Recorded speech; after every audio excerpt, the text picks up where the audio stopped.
Hello everyone. Today we're going to be taking a look at the Supermicro X9DRD 7LN4F. And just to preface, this motherboard does support 512GB of memory at 1866 MHz. Granted, your Intel E5 Xeons need to be V2, and your registered memory needs to be load reduced.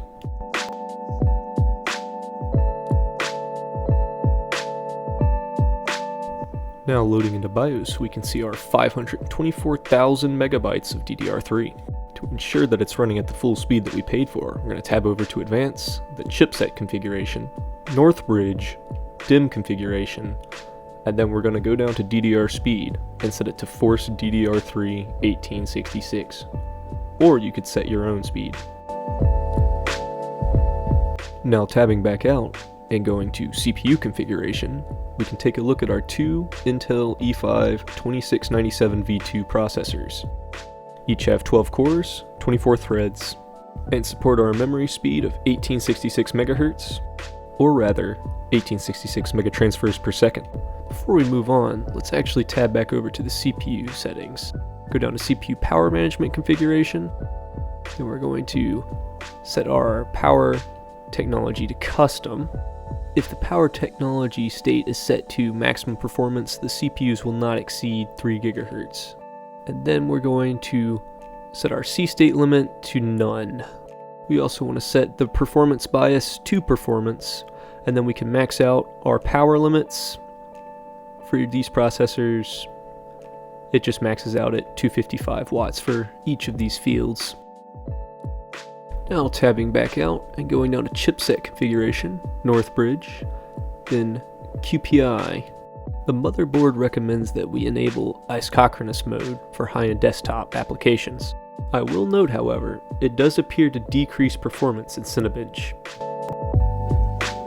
As we boot into Windows, I'd just like to remind you that to use more than one CPU and more than 128GB of RAM, Windows does require the Pro Edition.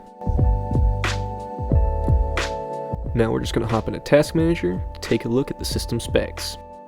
RAM here, everything's showing up. And all 24 of our CPU cores. I will show you all the Cinebench results at the end of this video. But first, let's get this put into a chassis. The chassis I've selected for this build is the 4U Rosewill RSV L4500U.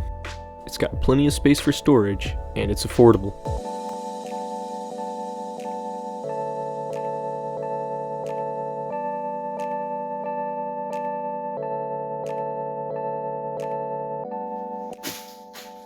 The bottom side peel can stay on for now. Let's go ahead and prep everything, then get it installed.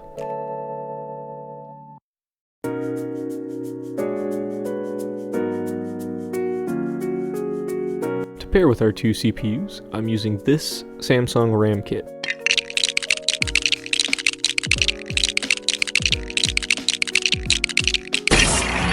Two of the default installed standoffs are going to need to be moved over one space. Before installing the motherboard, depending on your coolers, it may actually be easier to install them first. For this build, I picked up the 2021 version of the Corsair RM850, mostly because it has 3 EPS 12V cables, and because it's affordable and available, at least when I was filming. This computer should also be right in its peak efficiency band, based on the amount of watts it uses.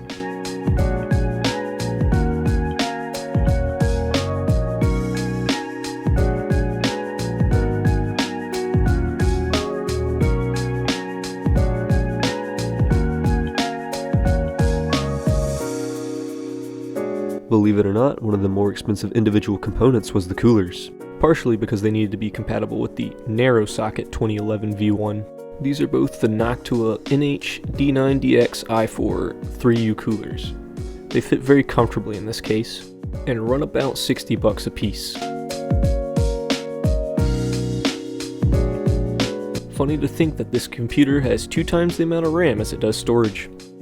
At least for now. And now a warning. All the fans this case comes with are not adequate for HBA cards, and this includes the LSI SAS controller on the motherboard. But I do have a plan. Now, let's take a look at the Cinebench results.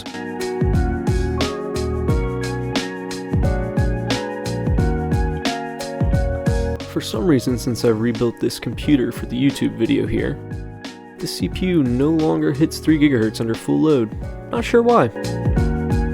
If for some reason you do decide to copy this build, make sure to get a matched pair of CPUs. That is something I did not.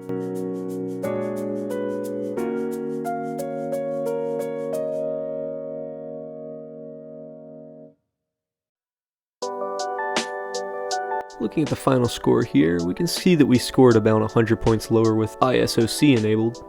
Not bad for a couple of $2,600 CPUs from 2013. Next, we'll get into the cost breakdown for this build. But first, an ad break. Hey, do you like RAM? Golly gee, sir, do you mean like the ranch kind? Nah, kid. I'm talking straight Raminator. This bad boy can fit so much Minecraft in it you wouldn't even believe. How much dedicated RAM should I add to my Minecraft survival? Buy all the RAM, add all the RAM, put all the RAM in, every single piece of RAM, every piece of RAM, all the RAM. This just in. All of the RAM is gone. Every piece. It's all... And it's gone. It's gone. It's all gone. What's all gone? The money in your account. But, in all seriousness, guys, it looks like the RAM shortage has actually affected even DDR3 stock. Or surplus, rather. And based on how long it's taken me to get this video out, my bad. Well, here it is. The full cost breakdown of what I spent over about 4 months to acquire all these parts. I did note the power supply in the case is optional, since the motherboard is actually standard eATX, standard, air quotation marks. It could fit in a full tower case, which could save a considerable amount of money. And I could have stolen my EVGA Supernova P2 from my other computer, or picked out a more affordable power supply and dealt with cables later. I also picked up some goodies for a bit further down the road recently. The Supermicro HBA card has the same LSI SAS controller that's on the motherboard already, so it'll allow me to connect up to another 8 SATA 3 drives. I also picked up 3 of these dual M.2 NVMe to PCIe adapters. They were a good price from an Amazon seller at the time, and since the motherboard supports PCIe bifurcation, I figured they'd run no problem, and in fact they do. I'll probably make another video on this computer when the time comes to set up a NAS, cloud service, and Plex server. But in the meantime, it's time to play Minecraft with the boys, Distant Horizons 2, and a whole crap ton of render distance. Blood circle. Dylan, you were way inside my blood circle. Blood brothers. Hey, blood buddy.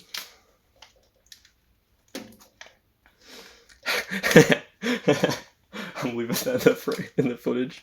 You just tap it on shit while I attempt to open this. I didn't realize you were recording.